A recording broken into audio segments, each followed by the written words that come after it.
feel it now. It's all around me, a silent voice I can't deny.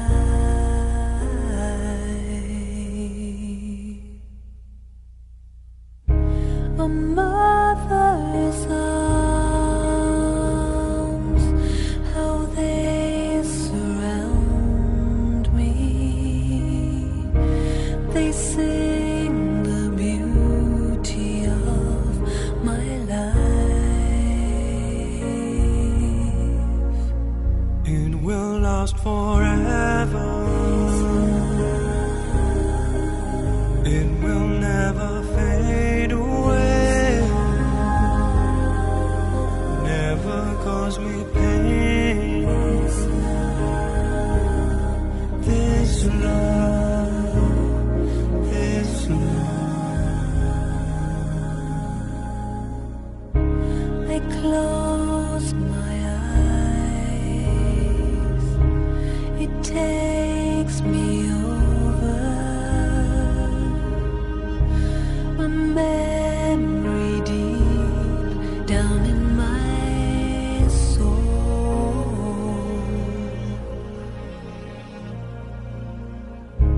and safe from harm to be beside you. A light will shine upon the world. It will last forever. Om Shanti. Sakar Murli, 14th April 2021. Today's 7th part. Gyan first, love second. Just as God is the perfect form of knowledge, in the same way, He is also the perfect form of love. Both qualities are merged in God. But first is knowledge, Gyan, and second is love. If someone becomes an embodiment of love without first becoming an embodiment of knowledge, the love takes that one into an impure account, Ashuddha Khata. So merge love and first of all become an embodiment of knowledge. Conquer the Maya that comes in various forms and then become an embodiment of love. If you become loving without using knowledge, it is possible that you will get sidetracked. For instance, Baba has given a very beautiful example to explain this. First Gyan, then love. If there is no Gyan and you get involved into love or becoming an embodiment of love, Maya can enter. This can become an hindrance in the spiritual path, or you can get sidetracked. So which example Baba is giving? If someone goes into dhyan, trance, without being an embodiment of Gyan, knowledge, then they sometimes get trapped in Maya. So which example Baba has given? Gyan and dhyana, knowledge and trance. Trance itself can become a trap. This is why Baba says, "O children, this trance is also cotton chain." However, when you first become an embodiment of knowledge and then go into trance, then there would be great enjoyment. So first is knowledge, then is trance. The stage of being full of knowledge, Gyanishta, is more elevated than the stage of being in trance, Dhyanishta. So one is Gyan, another is Dhyan. love. That is why, children, you first have to become an embodiment of knowledge, and then let that love emerge. Love without knowledge. In this effort making life brings obstacles. So knowledge is more important than love. Why? Gyan is more important than love. Or rather, Gyan is more important than anything else. There should be an eternal quest, thirst for new knowledge, new understanding, new paradigm, new realm, new secrets. And it is not that knowledge just comes from books. Knowledge is also common sense. For example, there was a woman, she brought a box of tin full of fruits, but she found it very difficult to open the tin box. It was very tightly packed. So she rushed to her kitchen, opened the book, and she was trying to find out how to open this box of fruits. By the time she came, the servant who was there, he already opened it, who was illiterate. So she asked, how did you do it? So he said, when you can't read book, he's illiterate. When you can't read books, you have to use your brain, mind. That's what I did. That's why gardeners, laborers, artists who are illiterate, they look more intelligent. Because when you can't read books, you have to rely on your mind, intelligence. And the intelligence becomes sharpened. The mind becomes sharp. So Gyan is above everything. We must understand what happens when Gyan disappears and only love remains between two persons. So love, sans means without Gyan. First, attachment. Between two persons, if Gyan disappears, only love remains. What will happen? A strong attachment will be created. We are talking about Brahmin family. Forget the outside world now for some time. Only in this family, if the two persons are in love and the Gyan is not there, correct Gyan, samyak Gyan, knowledge, right knowledge. So what will happen? A strong attachment will be created in between. Because they like each other's nature. They love each other. They are fond of each other. It's company. So a strong attachment. Second, body consciousness will come gradually.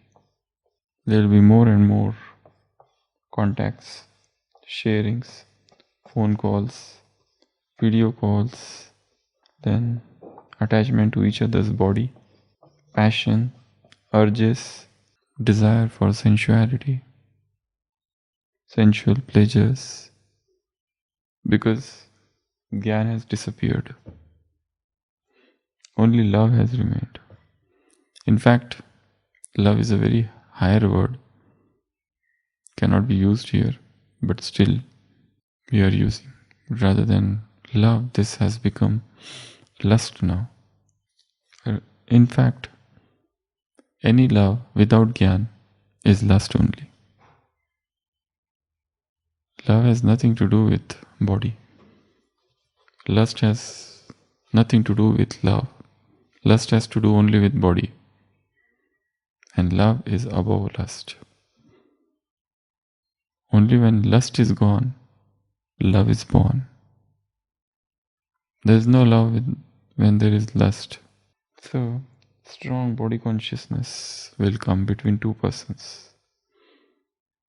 Male and male, female and female. It hardly matters. Third thing, confusion. When the two persons love each other and there is no gyan, there will be confusion and conflict in relationships. Often misunderstandings. Because gyan is not there. Only love is there. So there would be every now and then some or other fights as a result of misunderstanding. Every attempt to resolve the misunderstanding would result in further misunderstanding. Every attempt to sit together and try to resolve the conflict would result in further conflicts. So, eternal confusion in the relationships because Gyan is not there. Only love is there. Then fourth is disturbance. This was confusion. This is disturbance. Too much disturbs relationships. On one side there is love, but it is a very disturbed stage of the mind. Both persons would remain disturbed because deeper understanding of Gyan is gone. Only love has remained for the namesake. In fact, it is passion, animal passion. So, every now and then, there would be disturbances. Fifth, ego conflicts. When Gyan is gone and only love remains, what happens? Ego conflicts. And this ego may take so many different forms. But the underlying cause of the conflict would remain ego. But ego operates at the level of head. Lust is much deeper. It operates at the level of subconscious mind. So even though there is a conflict between these two people who are in love, yet they can't live without each other. Because each one satisfies each one's sensual desire. So on the surface there are ego conflicts, yet every conflict of ego would further strengthen their sensual desire or sensual fulfillment, desire to fulfill, desire for fulfillment. So there would be ego conflicts. So Baba says, first what? Gyan. Then love. If there is a love first and Gyan second, all these things will start between two persons in the Brahmin family. We are right now focusing only on the Brahmin family and especially the relationship between male and female. It's very, very subtle, but all these things will happen. So first is knowledge and then is love. The next, fear. There would be fear in the relationship always. Fear of losing the other person. Fear of being deceived. Fear of jealousy between two persons. Whenever there is a love but no Gyan. So in such a relationship, some way fear will be existing. And this fear would be an unconscious fear. If there are two persons and if third comes in between and one of them gets attracted to the third, this one would become jealous and insecure. If something happens to this one, any disease, any illness, any sickness, the result would be on the other person. Anxiety, fear of losing. If another person is hurt, out of the two, one is disturbed because of third one, the other would also become disturbed. So there would be constant fear in this relationship when there is love and no Gyan. Gyan doesn't mean that. In fact, we are talking of those two persons who both are in Gyan.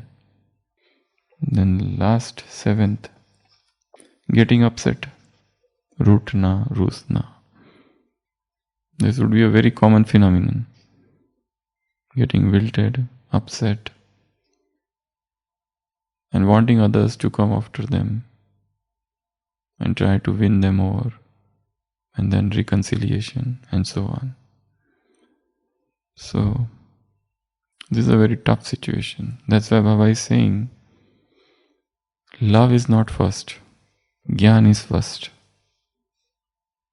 And what example he has given? Trance. Any trance without Gyan is dangerous. So become Gyanishta, not Dhyanishta. Become the embodiment of Gyan, not the embodiment of trance. Because trance is a very dangerous thing. Because once you start going in trance, probably one can become egoistic. Second, there would be followers, you will have fan following you. And then a new sect would be created. And new ego will arise in the heart. Baba is coming and Mamba is coming. Nowadays many Babas are coming here and there. Duplicate Babas. And they say that Baba is coming in the third or fourth chariot. Because it was his own promise that the part of vision, drishti, was remaining. So, to complete that part, Baba has taken the third or the fourth or maybe fifth chariot. This itself is trap of Maya. It's not that nobody is coming. Definitely somebody is coming in those bodies. Definitely. Some soul is coming. It's not that the same person is speaking with different voice. Definitely some soul is coming. But it's not God. Some Jnani soul only, who has left body in the past, in the same yajna. Probably some such soul. So, these all things are trap, deception. And those people who are very new would get very much impressed. Not just impressed, they will have divine experiences also. Not just divine experiences, they will share those experiences with others and invite others to come to them. And they would even surrender to those new Babas. So, they were not satisfied with meeting Baba who used to come on the stage. And they used to sit far away. Now they are satisfied because Baba is very near to them. And they are having great experiences. They are having close meeting in the closet. But something is missing. And they are sidetracked. So, this is example Baba has given. So, we discuss 7 things. First, whenever there is a love and no Gyan. So, love without Gyan leads to, first, a deep attachment between two persons, a very strong attachment, very strong bond, deeper than the bond with God. Second, body consciousness, body conscious chats, body conscious talking, body conscious imagination, fantasies, body conscious sharing, chit-chatting, gifts, exchange, calls. So all those things will start, ultimately ending into sensual urges and passion. See, confusion in the relationship. So whenever there is a love without Gyan, there would be on and off confusion, intermittent confusion in the relationships. Fourth, disturbance. Lot of disturbance would happen. Some or other reason. Some unknown disturbances. And there would be deep dissatisfaction within. Though on the surface they might try to show that we are working together, serving together, doing seva together. And everything appears so lovely, beautiful on the surface. But inside, there is a deep attachment, deep bond. And knowledge says, be nashtamoha, be destroyer of attachment. So any attachment to any human being would lead to disturbance. That's why sannyasi has to be alone. No inclination or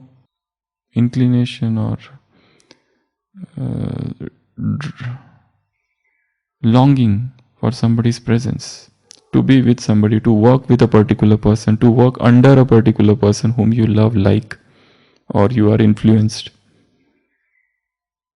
This all is Maya. Fifth is ego conflict would be there. But as I said, ego is in the head. Sensual desires are in the soul, in the heart. So there would be ego conflict, but yet they cannot leave each other. They would remain bound in spite of the conflicts. Then sixth, fear. Fear of losing each other. Fear of somebody entering into their relationship. Fear of insecurity. Lot of insecurity, lot of fear, lot of anxieties would be there. And then seventh, last, getting upset again and again for small reasons. This relationship will be very fragile, very sensitive, very vulnerable relationship. And when I am saying knowledge but without gyan, gyan means what? You have to become complete embodiment of gyan. Bodh means gyan. Bodhi means to realize. Sambodhi means perfect realization. Buddha achieved Sambodhi. It was not just Bodhi. Bodh, Bodhi, Sambodhi, Samyak Sambodhi, Sambuddha Sambodhi, and Bodhisattva. The similar words. They all mean awakening, perfect enlightenment. So in the stage of perfect enlightenment, you no more remain influenced by anybody. You remain aloof, alone, detached, absolutely. In next Sunday's Murli, Baba has talked about karmatit means no vashibhut. You are not under influence of anybody. No parvash. You cannot become impressed by anybody. You do all actions, but actions do not touch you. No bondage of actions. Karma and bandhan is not there. Karma is there, but not bandhan. That is stage of being karmatit. Very, very tough Murli next Sundays. Very, very difficult to understand. Keep on reading, but you can't understand. Especially the second paragraph is extremely tough. That's why. So, let first gyan and then love. If you love somebody and gyan is not there, you are trapped. Om Shanti. Om Shanti. Just as God is the perfect form of knowledge, in the same way, He is also the perfect form of love. Both qualities are merged in God, but first is knowledge and second is love. If someone becomes an embodiment of love without first becoming an embodiment of knowledge, that love takes that one into an impure account. So, merge love and first of all become an embodiment of knowledge. Conquer the Maya that comes in various forms, and then become an embodiment of love. If you become loving without using knowledge, it is possible that you will get sidetracked. For instance, if someone goes into trance without being an embodiment of knowledge, then they sometimes get trapped in Maya. This is why Baba says, O children, This trance is also a cotton chain. However, when you first become an embodiment of knowledge and then go into trance, there will be great enjoyment. So, first is knowledge and then trance. The stage of being full of knowledge is more elevated than the stage of being in trance. This is why, children, you first have to become embodiments of knowledge and then let the love emerge. Love without knowledge, in this effort making, life brings obstacles. Sakar Murli, 14 April 2021. Om Shanti.